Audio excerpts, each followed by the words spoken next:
समुद्र में एक परछाई लाइट की स्पीड से पानी पर दौड़ती है, फिर अचानक गायब हो जाती है। टेलीपोर्ट कमरा। जिक्सू की आंखें खुलती हैं, हांफते हुए चिल्लाती है, आह। वो बिस्तर पर बैठती है। उसके पेट पर गहरा जख्म है, खून रिस रहा है। उसकी सांसें तेज हैं और आंखों में डर और उलझन। मन में सोचती है, सही है, उस काले जादूगर से बचने के लिए मुझे 2 बार जबरन टेलीपोर्ट करना पड़ा था। कम से कम मैं जिंदा हूं, अभी भी एक टुकड़े में। कमरे की दीवारों को देखती है, यह जगह अनजानी है। धीरे से बुदबुदाती है, के और मैक्स कहाँ है और मैं कहाँ हूं? तभी दरवाजा खुलता है। सुनहरी बालों वाली लड़की अंदर आती है, नरम आवाज में, अपने जख्म को मत हिलाओ, बहुत गहरा है। जिक्सू सचेत होकर देखती है, तुम? वो लड़की को गौर से देखती है, लंबे कान, चमकती आंखें। जिक्सू मन में, एक एल्फ, न्यूजन में एल्फ। कंफ्यूज होकर पूछती है, क्या तुमने मुझे बचाया? लड़की थोड़ा सोचते हुए, हाँ, किराने के थैलों की याद में खो जाती है। डोरिस धीरे से, मैं बस सामान लेने निकली थी और तब तुम्हें देखा। एक रहस्यमयी खूबसूरत लड़की, खून से लथपथ, सड़क पर बेहोश। यहां से बस 10 मीटर दूर। मैं तुम्हें नहीं लाती, वो लोग तुम्हें ढूंढ ही लेते। जिक्सू शर्मीले स्वर में, तो तुम मुझे यहां इसलिए लाए? डोरिस कंधे उचकाते हुए, हाँ, और अगर वो लोग मेरे पीछे पड़ गए तो? मुझे दिक्कत पसंद नहीं, लेकिन चिंता मत करो, कल्पित बौने अच्छे शिकारी होते हैं। पदचिन्ह और गंध छुपाना मेरा हुनर है। वो आंख मारती है। जिक्सू हल्का मुस्कुराती है। जिक्सू नरम स्वर में, धन्यवाद मुझे बचाने के लिए, मैं कर्जदार हूं। पूछती है, मैं कितनी देर बेहोश थी? डोरिस थोड़ी पर उंगली रखते हुए, करीब 5 घंटे, शायद टेलीपोर्ट हुए तुम्हें 6 घंटे ही हुए होंगे। जिक्सू अपने हाथ को देखती है, कांपता हुआ, मन में, अगर टेलीपोर्ट करते वक्त मरी होती तो कोई हैरानी नहीं होती, पर मैं बच गई, ये सिर्फ किस्मत नहीं थी।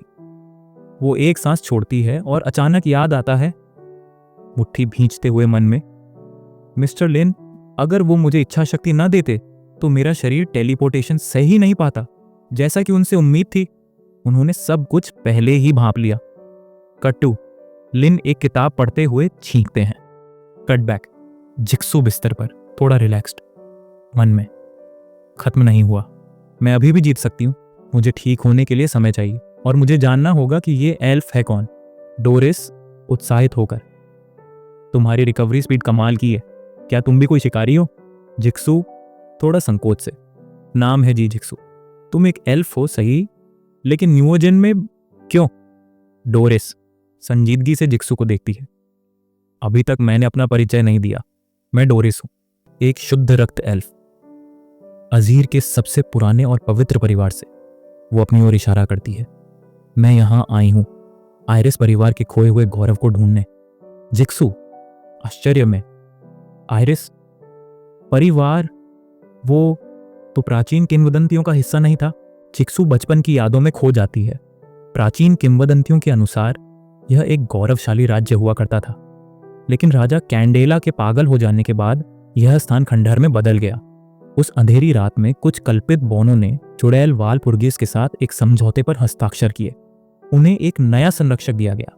तब से यदि कोई एल्फ चुड़ैल की मदद मांगता था तो वे मई की पहली रात को वालपुर्गिस नाइट में शामिल होते थे। इसीलिए चुड़ैलों द्वारा आशीर्वाद प्राप्त कल्पित प्राणी और अन्य आध्यात्मिक प्राणी, साथ ही चुड़ैलें स्वयं भी उपस्थित लोगों के रूप में जानी जाती हैं। जिक्सू धीरे से, तो तुम एक चुड़ैल से समझौता करने आई हो? डोरिस के हाथ में एक चमकता हुआ जादुई चिन्ह प्रकट होता है। नीली रोशनी कमरे को घेर लेती है। डोरिस धीरे, रहस्यमयी स्वर में, हाँ, यह वही है। यह चिन्ह मूल 4 चुड़ैलों में से एक का है, सबसे प्राचीन रहस्य। किसी ने आज तक उसका असली रूप नहीं देखा।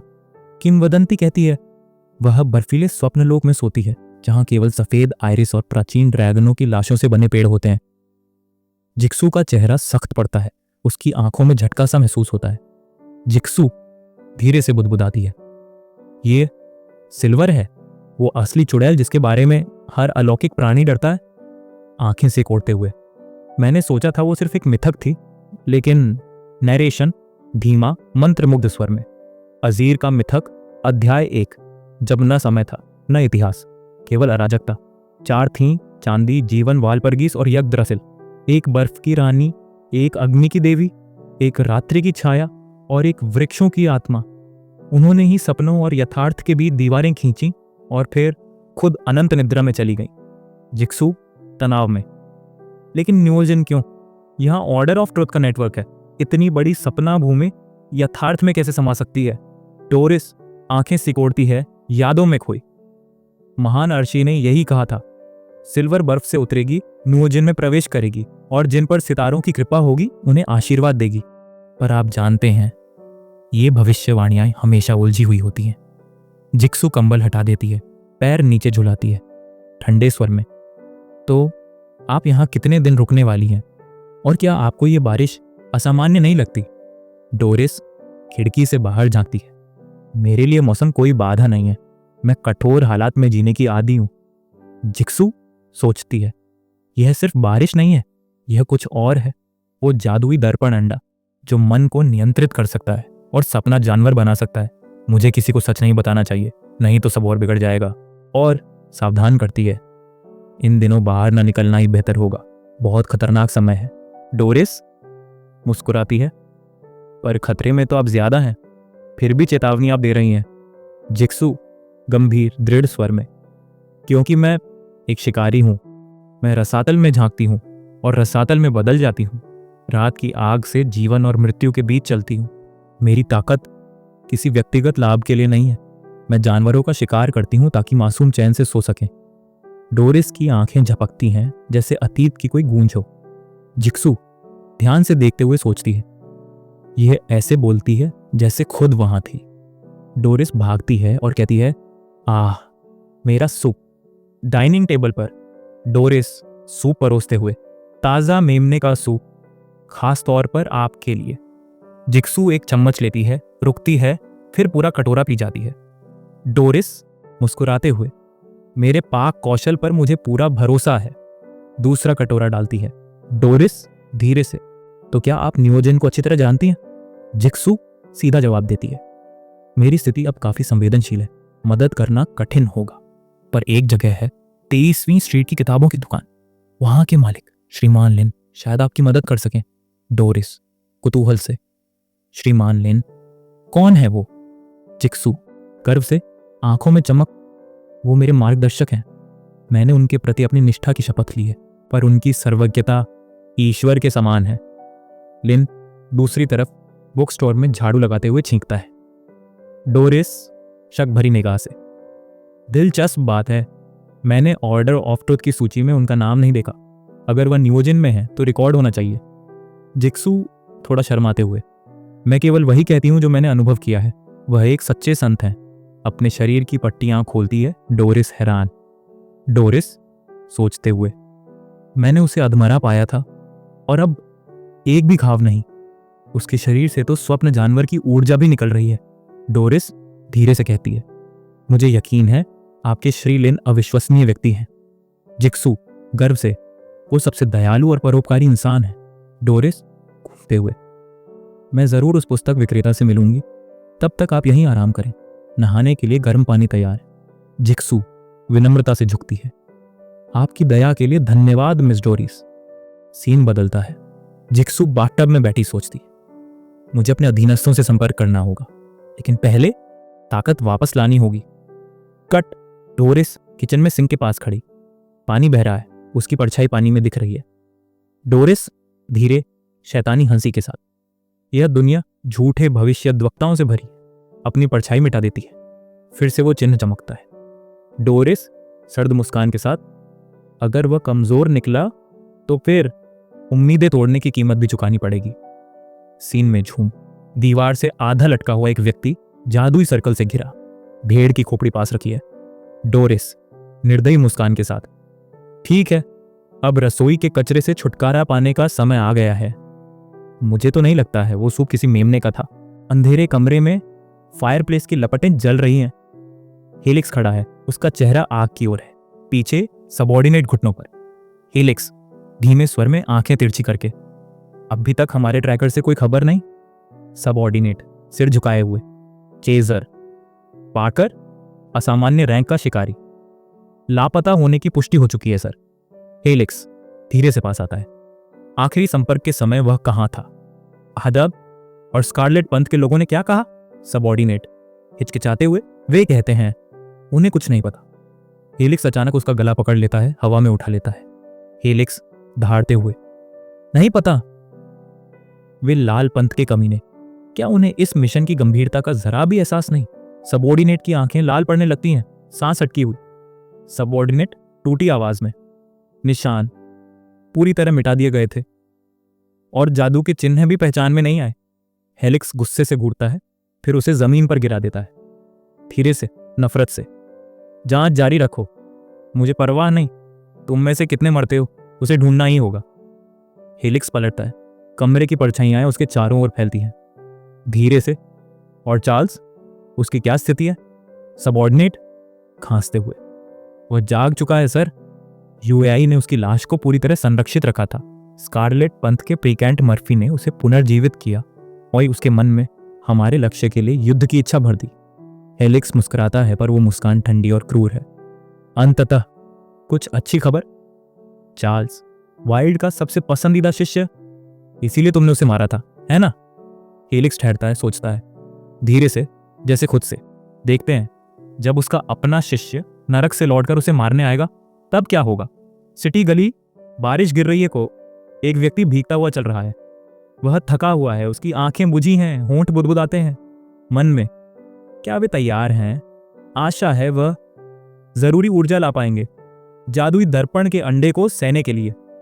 बर्फीली पहाड़ी, धुंध और हवा चल रही है। यांग विली एक पहाड़ के सामने खड़ा है, हाथ में चमकता हुआ मैजिक वंड, आंखें उठाकर धीमे स्वर में, अंततः मैं यहां हूं। उसके सामने पहाड़ पर एक विशाल डायनासोर की खोपड़ी जमी हुई है। विली, जोर से।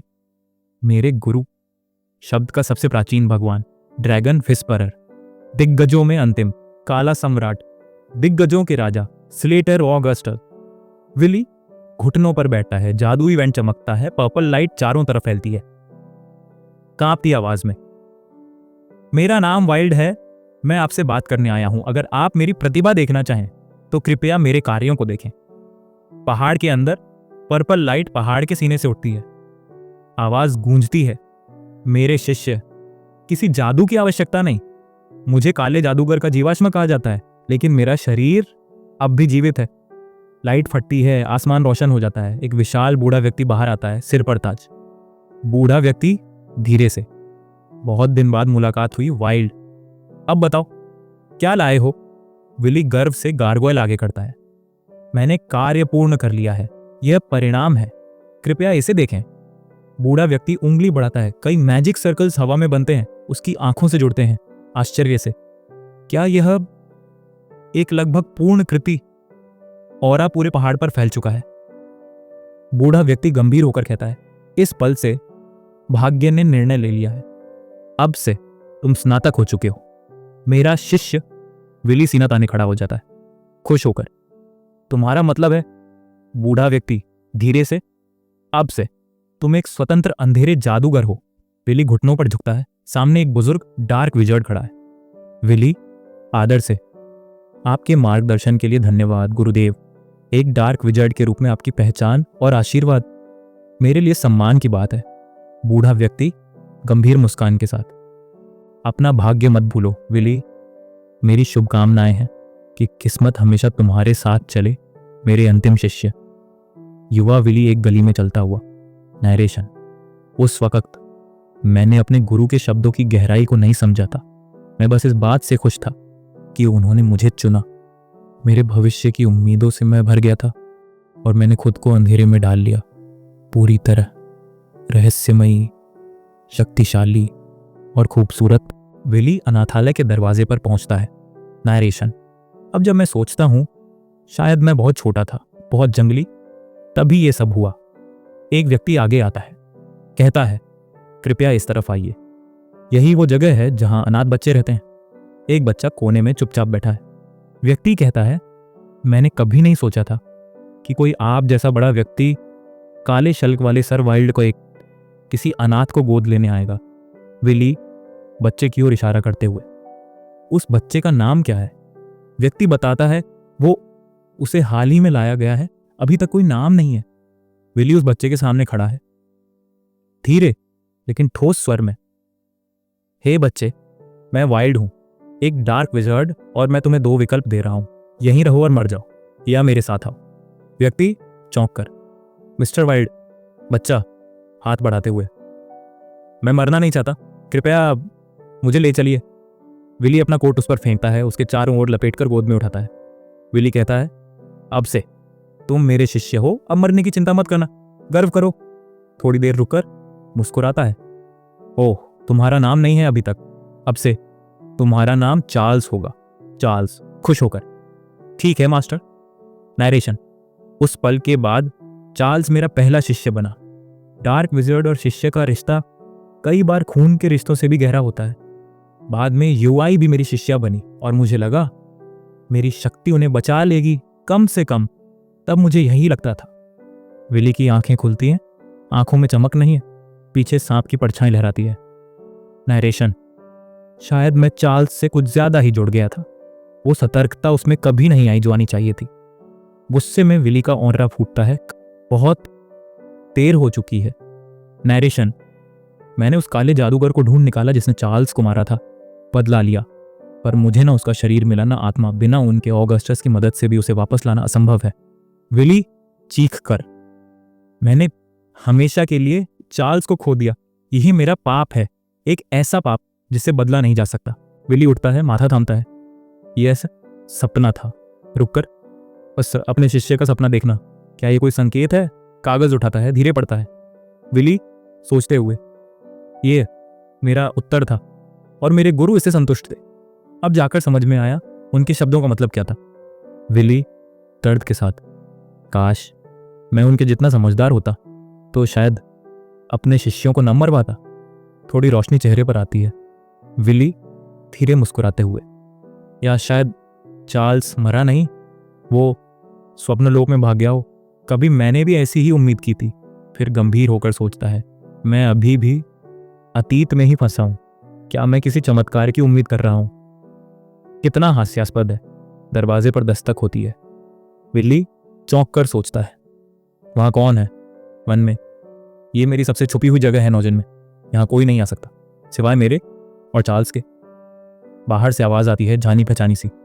चार्ल्स बाहर से, टीचर, यह मैं हूं, मैं मानो वापस आ गया हूं, क्या आप अंदर हैं? विली अवाक, चार्ल्स, चार्ल्स धीरे से घुटनों पर, उस फ्रेड ने मुझे मारने की कोशिश की थी, लेकिन मैं नहीं मरा, मुझे स्वप्न लोक में फेंक दिया गया, पर मैं बहुत गहराई में नहीं गया। धीरे से सिर झुकाता है, अगर आप अंदर नहीं हैं तो मैं यहीं बैठा रहूंगा, जैसे उस दिन अनाथालय में था। कृपया, मैं मरना नहीं चाहता, मुझे अंदर आने दीजिए टीचर। विली दरवाजा खोलता है, उसकी सांस थमी हुई है। सामने जमीन पर पड़ा है चार्ल्स, आंखें बंद, चेहरा शांत। विली धीरे से, पाइच चार्ल्स। कमरे में ठंडी रोशनी है। लीन के एक हाथ में छोटा शीशा, दूसरा हाथ धीरे से जबड़े पर रखा है, चेहरे पर उलझन भरा तनाव। लिन सोचते हुए धीमे स्वर में, मैं ये महसूस करने से खुद को रोक नहीं पा रहा हूं, कुछ ठीक नहीं है। वो आईने में अपनी आंखों में देखता है।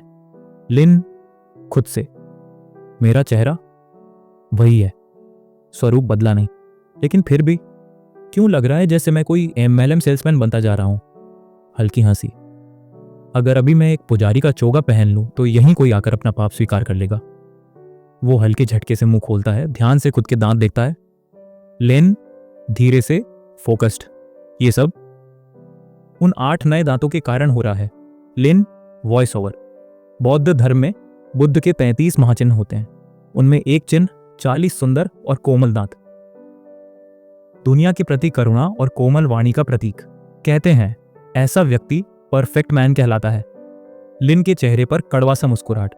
धीरे से, अकेले में, मैं तो बस एक किताबों की दुकान चलाता हूं, मैं आदर्श पुरुष कैसे हो सकता हूं? वो चाय की केतली उठाता है, चाय बनाता है। लिन मन में, जब लोक साहित्य एकत्र कर रहा था तब भी ऐसी कहानियां पढ़ी थी, शायद इनकी जानती होगी कुछ, जब वह फिर आएगी तो पूछूंगा। अचानक दरवाजे पर नॉक नॉक।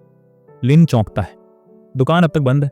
लिन धीरे से चलते हुए, ये मौसम, ये वक्त, इतनी सुबह कौन होगा? दरवाजा खोलता है, सामने बूढ़ा विली खड़ा है, आंखों में नमी। विली, झुकते हुए नरम आवाज में, क्षमा कीजिए श्री लिन, सुप्रभात। लिन थोड़ा चिंता से, इतनी सुबह? अगर मैं सो रहा होता तो आप ठंड में कांपते रहते। आपकी उम्र में ठंड में आना खतरनाक हो सकता है, अगली बार ध्यान रखें। लिन उसे भीतर बुलाता है, मन में सोचता है, अजीब बात है, बूढ़ा विली इन दिनों बार बार आने लगा है, उसके शोध में तो कोई रुकावट नहीं लगती। तो फिर क्या कोई निजी बात है जो उसे बेचैन कर रही है? वो चाय कप में डालकर उसकी ओर बढ़ाता है। लिन लीजिए, ये चाय आपको गर्म कर देगी, आराम से बैठिए। विली धीरे से मुस्कुराता है। आप बहुत दयालु हैं श्री लिन। लिन उसकी आंखों में देखता है। आज वह किताबों के लिए नहीं आया है, शायद आज समय है कुछ और गहराई से बात करने का। लिन हल्की मुस्कान के साथ बात शुरू करता है। ओल्ड विली, क्या आपने किसान और सांप की कहानी सुनी है? विली धीरे से, नहीं, कभी नहीं। लिन कप थामते हुए, बहुत ही साधारण सी कहानी है, लेकिन याद रखने लायक। स्क्रीन पर धुंधली बर्फ से ढकी सड़क, एक किसान झुका हुआ एक जमे हुए सांप को उठाता है। उसके हाथ कांपते हैं। सांप धीरे धीरे गर्मी पाकर चेतने लगता है। फिर उसकी आंखें खुलती हैं और अचानक किसान की छाती में डंक मार देता है। लिन शांत स्वर में, किसान ने अपनी करुणा दिखाई और सांप ने उसे मार डाला। बस इतनी सी थी ये कहानी। विली सुन रहा है, उसका चेहरा जमी हुई पीड़ा में सख्त हो जाता है। लिन धीरे से पूछते हैं, ओल्ड विली, आपके अनुसार गलती किसकी थी, किसान की या सांप की? गंभीर स्वर में, यह कहानी न्याय की बात नहीं करती। किसान दयालु था और उसकी मौत हो गई। क्या वो खुद को दोष दे अपनी भोली दया के लिए, या उस सांप को जिसने दया को कमजोरी समझा? विली का हाथ कांपता है, चाय छलकती है। उसकी आंखों में पश्चाताप और डर की परछाई है। विली सोचते हुए, अंदर ही अंदर, निश्चित रूप से श्री लिन सब जानते हैं। ये कहानी मेरे लिए चेतावनी है, एक दर्पण। बूम, कुछ पल के लिए सन्नाटा पसर जाता है। विली धीरे से, जैसे आत्मा कांप रही हो, किसान गलत नहीं था, वह तो बस अपने दिल की अच्छाई के कारण ऐसा कर रहा था। और सांप, उसने भी कुछ गलत नहीं किया, वह तो बस अपनी प्रकृति का अनुसरण कर रहा था। लिन हल्की हंसी पर गहराई ले, यह सोचने का एक अच्छा तरीका है विली, तर्क संगत, तटस्थ और वस्तुनिष्ठ। लेकिन याद रखिए, यह एक मानव केंद्रित कहानी है। लिन कप को धीरे से टेबल पर रखता है। उसकी आंखें अब थोड़ी धुंधली सी गंभीर हो जाती हैं। हमें इसके बारे में पात्रों के दृष्टिकोण से सोचना चाहिए। अपने आप को उनके स्थान पर रखिए। धीरे से, अब स्वर में एक गूढ़ अंधेरा। यदि आप वह किसान होते, आपको कैसा महसूस होता? विली जैसे झटका खाकर हल्का कांपता है, मेज को कसकर पकड़ लेता है। अफसोस, शायद। लिन धीरे से मुस्कुराते हुए, मानो सत्य पर मुहर लगाता हो। संभवतः शब्द हटा दें, उनका सबसे बड़ा अफसोस यही था कि उन्होंने सांप की प्रकृति को पहचानने में चूक की और आंख मूंदकर दयालु बन गए। फिर वह अपनी दृष्टि विली की ओर गहराई से टिकाता है। इस दुनिया में बहुत से बुरे लोग हैं। हर किसी पर भरोसा करना समझदारी नहीं है। खुद को मूर्ख मत बनाइए और बहुत अधिक दयालु कभी मत बनिए। स्वर अब और भी गहरा, शांत लेकिन भारी। अगर किसी के पास दिल ही नहीं है, तो वे आपकी दयालुता को कैसे समझेंगे? वे मुस्कुराते हैं क्योंकि वे खुश हैं कि आप सतर्क नहीं हैं, कि आप कमजोर हैं। विली धीरे धीरे अपने हाथों की ओर देखता है, कांपती उंगलियां, सोच में डूबा हुआ। मन में, क्या कोई व्यक्ति बिना दिल के रह सकता है? नहीं, लेकिन चार्ल्स जो घर आया, वह तो बस। धीरे धीरे, असल चार्ल्स पहले ही। लिन चाय की प्याली उठाते हुए धीरे से एक अंतिम प्रश्न फेंकता है, क्या तुम समझ रहे हो कि मैं क्या कहना चाह रहा हूं बूढ़े विली? विली की मुट्ठियां भींच जाती है। फिर गहरी सांस लेते हुए, हाँ। लिन अब नई चाय डालता है, जैसे ये चाय नहीं, एक नया चरण हो। अच्छी बात है। हल्की मुस्कान, ये है असली चाय लवर। दिन की 10 से 12 कप। लिन विली की ओर देखते हुए सोचता है, लेकिन स्वर अब अंदर की सोच का हिस्सा है। बहुत बढ़िया। अब वह बहुत ज्यादा शांत है। लगता है ये छोटी सी गर्मजोशी भरी कहानी एक अच्छा प्रारंभिक भाषण साबित हुई। अब चूंकि ये बात दिल से निकलकर दिल तक पहुंची है, मुझे ये समझना होगा कि बूढ़ा विली इस समय इतना बेचैन क्यों है। वह आदमी जो जीवन भर अकेले रह गया, जो अपने काम में खोया रहा, उसके लिए छोटे मोटे जीवन के मसले को चिंता नहीं। लेकिन इस बार जो वो लेकर आया है, वो कुछ अलग है, कुछ भारी।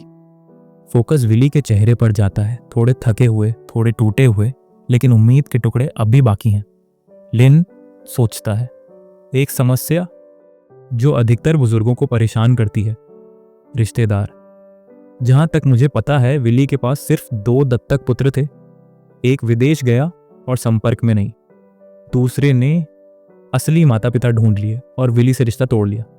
विली उसका नाम भी नहीं लेना चाहता। अब लिन का दिमाग तेजी से विश्लेषण करता है, जैसे किताबों के बीच से सच को छांट रहा हो। लिन सोचता है, दूसरा लड़का तो फिर कभी लौटने वाला नहीं, और लौटेगा भी तो विली की ये हालत नहीं होगी, तो ये जरूर पहले पुत्र से जुड़ा है, चार्ल्स। अब लिन बोलता है, शब्द तीर की तरह छूटते हैं, धीरे लेकिन निशाने पर। वैसे मैं एक बात और कहना चाहता हूं, ये चार्ल्स के बारे में। वह विली हंसता है, पर उस हंसी में घबराहट छुपी है। हाँ, जैसा कि आप जानते हैं, वह वापस आ गया है। लिन धीरे गंभीर आवाज में, अच्छा ऐसा है। थोड़ा रुकता है। मैं पूरी तरह समझता हूं विली, चेहरे पर संजीदगी और मन में चल रही सोच। लिन के दिमाग में परिवार की विरासत, कितनी बार देखा है ये नजारा, टीवी शो में, असल जिंदगी में। एक बूढ़ा आदमी जिसे सालों किसी ने नहीं पूछ, और फिर अचानक लौट आते हैं रिश्तेदार, कुछ हार चुके, कुछ झूठे वादों के साथ, जैसे कोई खेल हो, लालच का खेल। लिन धीमे लेकिन मजबूत शब्दों में, मैं जानता हूं सुनना मुश्किल है, लेकिन आपको सच्चाई जाननी चाहिए। विली की ओर देखता है। जो चार्ल्स लौट आया है वो शायद वो नहीं जिसे आप याद करते हैं। कई बार लोग लौटते हैं और झूठ से रिश्तों को बांधने की कोशिश करते हैं, अंदर से खोखले, बाहर से मीठे। विली के हाथ कांपते हैं। लिन गंभीर निगाहों से, सवाल ये है, क्या आप वो किसान बनना चाहते हैं जो एक सांप को गले लगा ले? क्या आप अपना दिल ऐसे किसी को देने जा रहे हैं जो अब दिल रखता ही नहीं? विली अपनी यादों में खो जाता है। बैकग्राउंड में चार्ल्स की पुरानी आवाजें गूंजती हैं। मास्टर, मास्टर वाइल्ड, मैं आ गया, आपने बुलाया था, कुछ चाहिए? विली यादों में सख्त आवाज में, कितनी बार कहा है पहले दरवाजा खटखटाओ और हमेशा मुझे शिक्षक कहकर बुलाओ, सम्मान के साथ। चार्ल्स पुरानी यादों में मासूम अंदाजा में, समझ गया मास्टर। विली वर्तमान में, वो दिन कितने खूबसूरत थे, पर शायद मैं जानता था ये सब बस यादें थी। मैं खुद को धोखा दे रहा था, पुराने दिनों को फिर से जीने की उम्मीद में। गंभीर स्वर में सोचता है, अगर श्री लिन न होते तो शायद मैं अब भी अंधेरे में होता। विली चेहरे पर हाथ रखते हुए बुरी तरह टूटा हुआ, अब बहुत हुआ, जो मर चुका है उसे मरने दो। जो लोग उसके शरीर का इस्तेमाल करके मुझे मूर्ख बना रहे हैं, सबको खत्म कर दूंगा। मैं जानता था, लेकिन फिर भी बस थोड़ा और समय चाहिए था। धीरे से आंखें उठाता है। वक्त है जागने का, वो अब मेरा चार्ल्स नहीं है। विली खड़ा होता है दृढ़ स्वर में, धन्यवाद लिन, दूसरी बार आपने मेरी आंखें खोली, अब मैं जानता हूं मुझे क्या करना है। लिन शांत गंभीर स्वर में, जब तक आप जानते हैं कि अपने विवेक का इस्तेमाल कैसे करना है, मैं जानता हूं आप सही निर्णय लेंगे। यह आसान नहीं होगा, आखिरकार वो आपका बच्चा था, लेकिन अगर आप नहीं करेंगे तो शायद जीवन भर पछताएंगे। लिन मन में, सच्चाई कड़वी होती है, लेकिन उन चालाक धोखेबाजों को रोकना जरूरी है जो बुजुर्गों को निशाना बनाते हैं। विली पीछे मुड़ते हुए, अब और नहीं, मैं इसे खत्म करूंगा। कट। विली का बेस रात। चार्ल्स एक जादुई सर्कल में आंखें लाल किए हुए। चार्ल्स सावधान स्वर में, हाँ, मिशन सुचारू रूप से चल रहा है। वाइल्ड मुझ पर भरोसा करने लगा है। जल्द ही वह मुझे बाकी मंत्र सिखाएगा, स्कारलेट पंथ के लिए, लॉर्ड मर्फी के लिए। दरवाजा खुलने की आवाज। चार्ल्स तेजी से मूड बदलता है। वो आ गया या है? प्रसारण बंद। विली प्रवेश करता है। चार्ल्स मासूम अंदाज में, मास्टर आप वापस आ गए। विली हल्की मुस्कान के साथ, चार्ल्स मेरे लिए बलि का चाकू लाओ, तुम जानते हो वो कहाँ है। चार्ल्स हंसी से, क्या आप कोई वर्तनी परीक्षण करना चाहते हैं?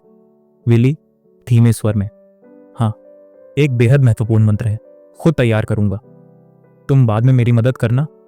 चार्ल्स चुपचाप जाता है और खंजर लाकर लौटता है। चार्ल्स सोचते हुए, लगता है जल्द ही वाइल्ड मुझे सबसे ऊंचे मंत्र बताएगा और फिर मैं खुद उसे खत्म करूंगा। विली खंजर पकड़ते हुए उसे देखता है। अचानक खंजर घुमाकर चार्ल्स के सिर में घुसेड़ देता है। चार्ल्स गिरते हुए, मास्टर।